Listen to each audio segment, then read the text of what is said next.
Hello everyone, welcome to chemistry sharing. So guys, जैसा कि आप जानते हो कि हम एटॉमिक स्ट्रक्चर चैप्टर कर रहे हैं एंड आज की वीडियो की टॉपिक होने वाली है फोटो इलेक्ट्रिक इफेक्ट। ओके, तो फोटो इलेक्ट्रिक इफेक्ट से आप क्या समझते हो? देखो, जैसे नाम से ही पता चल रही है, photo means light and electric means electricity. मतलब लाइट के प्रेजेंस से जो इलेक्ट्रिसिटी जनरेट होगी उसी को फोटो इलेक्ट्रिक इफेक्ट बोलेंगे। ठीक है, तो चलो इसको पूरे अच्छे से डिटेल में स्टडी करेंगे, लेकिन उससे पहले आपको बता दूं कि एटॉमिक स्ट्रक्चर चैप्टर के पूरे प्लेलिस्ट की लिंक आपको डिस्क्रिप्शन में मिल जाएगी। तो अगर आप बाकी के वीडियोस देखना चाहते हो तो वहां से चेक कर लेना। ओके गाइस, तो चलो अभी इस वीडियो को स्टार्ट करते हैं। Photo electric effect: when a beam of light of suitable wavelength or frequency is allowed to fall on the metal surface, the electrons are ejected or emitted from the surface of the metal. This phenomena of ejection of electrons is known as photoelectric effect or photoelectric emission, and the ejected electrons are called photoelectrons. तो देखो, जैसा कि हमें मालूम है कि light is a form of energy, isn't it? और जब भी कोई बीम ऑफ लाइट किसी मेटल के सरफेस पे पड़ती है तो मेटल के इलेक्ट्रॉन्स जो हैं वो एक्साइटेड हो जाते हैं। Why? Because they absorb that energy. Okay, and जब वो इलेक्ट्रॉन्स लाइट की एनर्जी को अब्सॉर्ब करती हैं तो वो एक्साइटेड होती हैं एंड उस सरफेस से इजेक्ट हो जाती हैं। ठीक है, तो इसी इजेक्शन या एमिशन ऑफ इलेक्ट्रॉन को फोटो इलेक्ट्रिक इफेक्ट या फोटो इलेक्ट्रिक एमिशन बोलते हैं। ठीक है, एंड जो इलेक्ट्रॉन्स इजेक्ट हो जाती हैं उन्हें फोटो इलेक्ट्रॉन्स बोलते हैं। ओके, तो इस फिगर में देखो, आप इजीली देख सकते हो। देखो, ये है मेटल। ओके, मेटल के सरफेस को यहाँ पे शो किया गया है। सरफेस पे जो इलेक्ट्रॉन्स है वो आप देख सकते हो यहाँ। And see how the beam of light is falling on the surface of the metal. Okay, and the energy of the light is h nu. Okay, and we know that the energy packets are known as photon. Okay, so here one photon is shown. Okay, it is falling on the surface, and see how the electron is ejected from the surface of the metal. Okay, so this electron which has been ejected from the surface, this is known as the photoelectron. Okay, अब कुछ conditions देखते हैं जो कि बहुत ज़रूरी है photo electric effect होने के लिए। ओके, तो सबसे पहले देखो, photoelectric effect is shown only by the metals which have low ionisation energy and can easily emit electrons from their surface. मतलब जिन भी मेटल्स की लो आयोनाइजेशन एनर्जी होगी। आयोनाइजेशन एनर्जी क्या होती है?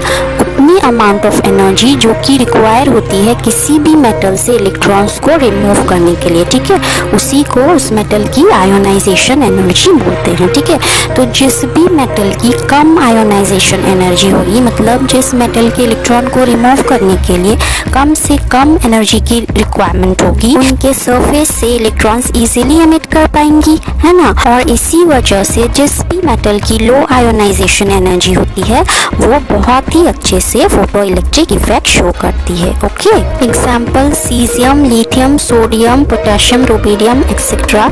सो इन सब मेटल्स में सीजियम की सबसे लोएस्ट आयोनाइजेशन एनर्जी होती है।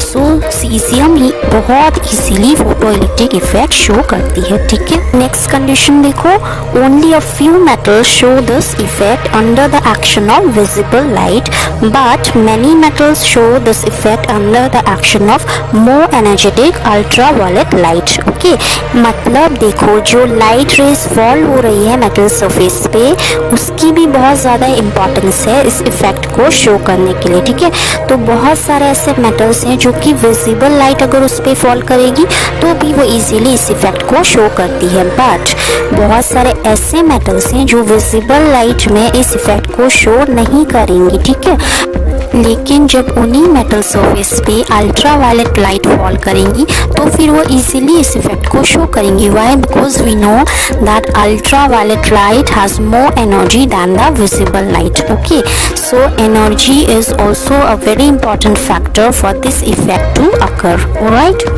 then only those radiations which have certain critical or limiting minimum value of frequency called the threshold frequency eject electrons. Radiations having frequency smaller than the threshold frequency cannot eject electrons no matter how long and how high is its intensity. मतलब जो light radiations metal के surface पे fall होगी उसकी frequency threshold frequency से ज़्यादा होनी चाहिए, ठीक है। थ्रेशोल्ड फ्रीक्वेंसी क्या होती है? सबसे मिनिमम अमाउंट ऑफ फ्रीक्वेंसी जो कि रिक्वायर होगी किसी भी मेटल से इलेक्ट्रॉन्स को इजेक्ट करने के लिए, ठीक है।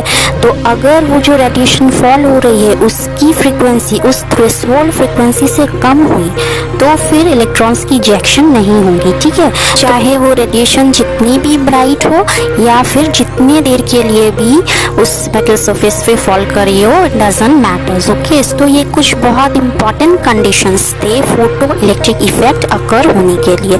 अभी हम लोग जल्दी से एक्सपेरिमेंटल सेटअप देख लेते हैं जिससे कि फोटो इलेक्ट्रिक इफेक्ट को शो किया गया था। तो ये देखो, ये है वो apparatus जिसमें कि फोटो इलेक्ट्रिक इफेक्ट को देखा जाता है। So this is basically a photo electric cell, okay. तो आप एक पूरा एक्सपेरिमेंटल सेटअप देख लो। Basically it comprises of an evacuated tube with metal having low ionization and constituting the negative electrode। मतलब ये जो देखो नेगेटिव इलेक्ट्रोड आप देख रहे हो, यहाँ पे एक पॉजिटिव इलेक्ट्रोड भी देख रहे हो। सो ये जो नेगेटिव इलेक्ट्रोड है ये मेटल से बनी होती है जिस मेटल की हमें फोटो इलेक्ट्रिक इफेक्ट देखनी है, ठीक है। अब देखो, जैसे ही हाई एनर्जेटिक अल्ट्रावायलेट लाइट इस मेटल के सरफेस पे आके स्ट्राइक कर रही है तो उसमें से इलेक्ट्रॉन्स बाहर निकल रहे हैं एंड क्योंकि इलेक्ट्रॉन्स नेगेटिवली चार्ज होती हैं तो वो पॉजिटिवली चार्ज इलेक्ट्रॉन की एनोड की तरफ जा रही है, ठीक है। इसी तरह जितने देर तक अल्ट्रावायलेट लाइट मेटल के सरफेस पे आके स्ट्राइक करते रहेगी इलेक्ट्रॉन्स इजेक्ट होते रहेंगे एंड आप देख सकते हो कि किस तरह से पूरे के पूरे फोटो इलेक्ट्रिक सेल में इलेक्ट्रॉन्स फ्लो कर रही है, ओके। एंड इलेक्ट्रॉन्स के फ्लो को ही इलेक्ट्रिसिटी बोलते हैं, है ना। तो देखो किस तरह लाइट के हेल्प से इलेक्ट्रिसिटी को यहाँ पे जनरेट किया गया है, ठीक है। तो इसी वजह से इसको फोटो इलेक्ट्रिक इफेक्ट बोलते हैं, है ना। लाइट के हेल्प से इलेक्ट्रिसिटी की जनरेशन, और ये जो इलेक्ट्रिसिटी यहाँ पे जनरेट हुई है उसको इस एमीटर के हेल्प से मेजर कर लिया जाता है, ठीक है। So this is basically the photo electric effect और ये फोटो इलेक्ट्रिक सेल में ही देखने को मिलती है, ठीक है। अभी इस एक्सपेरिमेंट को करके जो इम्पोर्टेंट ऑब्जर्वेशंस देखने को मिले चलो उससे डिस्कस करते हैं, ठीक है। तो देखो, for a particular metal there exist a threshold frequency such that at frequencies below the threshold no electrons are emitted. तो जस्ट हमने अभी डिस्कस किया था कि एक थ्रेशोल्ड फ्रीक्वेंसी होती है जिससे कम अगर फ्रीक्वेंसी होगी इंसिडेंट रेडिएशन की तो कोई भी इलेक्ट्रॉन्स की एमिशन नहीं होगी, है ना। इंसिडेंट रेडिएशन की फ्रीक्वेंसी एक बहुत ज़्यादा इंपॉर्टेंट रोल प्ले करती है, ठीक है। नेक्स्ट देखो, the kinetic energy of the photoelectrons is directly proportional to the frequency of the incident radiation but it is independent of its intensity। मतलब जो इलेक्ट्रॉन्स इजेक्ट होंगी मेटल सरफेस से जिन्हें कि फोटो इलेक्ट्रॉन्स बोलते हैं उनकी जो काइनेटिक एनर्जी होगी वो इंसिडेंट लाइट के फ्रीक्वेंसी पे डिपेंड करेगी, ठीक है, और इंटेंसिटी पे डिपेंड नहीं करेगी। तो इसको और क्लियरली समझने के लिए आप इन ग्राफ्स में देखो जब kinetic energy versus frequency of light को प्लॉट किया गया है तो आप देख सकते हो कि किस तरह जैसे जैसे फ्रीक्वेंसी इंक्रीज हो रही है तो इलेक्ट्रॉन्स की काइनेटिक एनर्जी भी इंक्रीज हो रही है, okay. You can see it very easily here and see in the next graph you can see that although the intensity of the light is increasing in this but you can see the kinetic energy is constant, it is not increasing, isn't it? That means the kinetic energy depends on the frequency and not on the intensity of the light, okay. Then coming to the last observation, the number of photoelectrons emitted per second increases with the intensity of the incident radiation. That means the number of photoelectrons is directly proportional to the intensity of incident radiation but it it is not independent of the frequency. मतलब देखो, जब हम kinetic energy की बात कर रहे थे photo electrons की, तो वो फ्रीक्वेंसी पे डिपेंड कर रही थी इंसिडेंट लाइट की, है ना। लेकिन जब हम नंबर ऑफ फोटो इलेक्ट्रॉन्स की बात करेंगे जो कि इजेक्ट हो रही है 1 सेकेंड में, तो वो डिपेंड करेगी इंसिडेंट लाइट के इंटेंसिटी पे, ठीक है, और वो फ्रीक्वेंसी पे डिपेंड नहीं करेगी। तो उस केस में अभी जस्ट हमने जो दो ग्राफ्स देखे थे जस्ट ऑपोजिट हो जाएंगे, ठीक। मतलब number of photo electrons versus frequency अगर करेंगे तो वो कांस्टेंट ग्राफ आएगी, and number of photo electrons versus intensity में हमें स्लोप देखने को मिलेगी, ठीक है। अब देखो, फोटो इलेक्ट्रिक इफेक्ट के ऑब्जर्वेशंस को तो साइंटिस्ट ने नोटिस कर लिया, ओके, बट उसको एक्सप्लेन नहीं कर पाए, ठीक है। तो फाइनली 1905 में अल्बर्ट आइंस्टाइन ने फोटो इलेक्ट्रिक इफेक्ट को अच्छे से एक्सप्लेन किया, ठीक है। उन्होंने प्लैंक्स क्वांटम थ्योरी को यूज करते हुए एक्सप्लेनेशन दिया, एंड इसके लिए उन्हें नोबेल प्राइज भी दिया गया, ठीक है। तो चलो देख लेते हैं कि आइंस्टाइन ने कौन कौन से इंपॉर्टेंट पॉइंट्स दिए थे एक्सप्लेनेशन के लिए। तो उनके अकॉर्डिंग इलेक्ट्रॉन्स जो होते हैं मेटल्स के, वो कुछ अट्रैक्टिव फोर्सेस से बाइंडेड होते हैं, है ना, और उन फोर्सेस को ओवरकम करने के लिए एक मिनिमम अमाउंट ऑफ एनर्जी की रिक्वायरमेंट होती है, जैसे कि फोटो इलेक्ट्रिक वर्क फंक्शन या थ्रेशोल्ड एनर्जी बोलते हैं, है ना, और उसको W से डिनोट करते हैं। और इलेक्ट्रॉन्स के इजेक्शन के लिए इंसिडेंट रेडिएशन की जो फोटोन होती है उसकी एनर्जी या तो इस थ्रेशोल्ड एनर्जी के इक्वल होनी चाहिए या उससे ज़्यादा होनी चाहिए, तभी इजेक्शन होती है, ठीक है। अब हमें प्लैंक्स क्वांटम थ्योरी से ये पता है कि जो फोटोन की एनर्जी होती है वो डायरेक्टली प्रोपोर्शनल होती है फ्रीक्वेंसी के, that is E is directly proportional to nu और E is equals to H nu, okay. अब इस प्लैंक्स क्वांटम थ्योरी के एक्सप्रेशन को यूज करके हम ऐसा भी लिख सकते हैं कि threshold energy is also directly proportional to threshold frequency, isn't it? That means W is directly proportional to nu naught. Okay, threshold frequency is denoted by nu naught. Okay? Or we can write W is equals to H nu naught. Okay.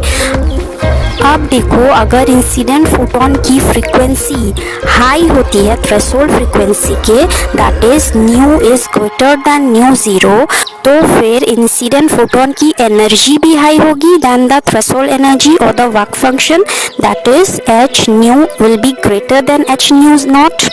अब देखो, जो energy होती है incident photons की वो किस तरह से यूटिलाइज होती है। देखो, कुछ परसेंट एनर्जी इलेक्ट्रॉन्स को मेटल के सरफेस से सेपरेट करने के लिए यूज होती है, एंड बाकी जो भी एनर्जी बचती है वो फोटो इलेक्ट्रॉन्स को काइनेटिक एनर्जी प्रोवाइड करती है ना।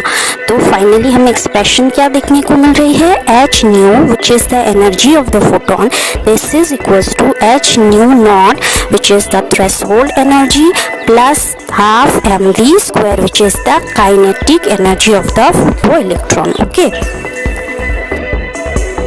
सो नेक्स्ट हम ऐसा भी लिख सकते हैं, half mv square is equals to H nu minus H nu naught, और अब H न्यू नॉट W के इक्वल होती है, ये हमने देखा जस्ट अभी। तो फाइनल इक्वेशन जो हमें मिलेगी वो है half mv square is equals to H nu minus W। So यही है आइंस्टाइन्स इक्वेशन, ठीक है। और अगर आप केयरफुली इस इक्वेशन को देखो तो आप देख सकते हो कि ये एक स्ट्रेट लाइन की इक्वेशन है, ठीक है। और जब इस इक्वेशन को यूज करके काइनेटिक एनर्जी वर्सेस फ्रीक्वेंसी की ग्राफ को प्लॉट किया गया तो स्लोप देखने को मिली, ठीक है। और वो स्लोप प्लैंक्स कांस्टेंट यानी H के इक्वल थी, और जब H के वैल्यू को यहाँ से कैलकुलेट किया गया तो वो एग्जैक्टली सेम ही वैल्यू मिली जो कि प्लैंक ने खुद कैलकुलेट की थी उस वैल्यू के इक्वल, ओके। तो इस तरह से आइंस्टाइन ने फोटो इलेक्ट्रिक इफेक्ट को पूरे एक्सपेरिमेंटली प्रूव करके एक्सप्लेन किया, ठीक है। सो गाइज, आज हमने फोटो इलेक्ट्रिक को अच्छे से डिटेल में स्टडी किया। अगर आपको किसी भी तरह की डाउट हो तो प्लीज़ कमेंट सेक्शन में ज़रूर बताना, ओके। एंड प्लीज़ चैनल को सब्सक्राइब भी कर देना, एंड लाइक शेयर तो बनता ही है, okay guys. So thank you so much for watching.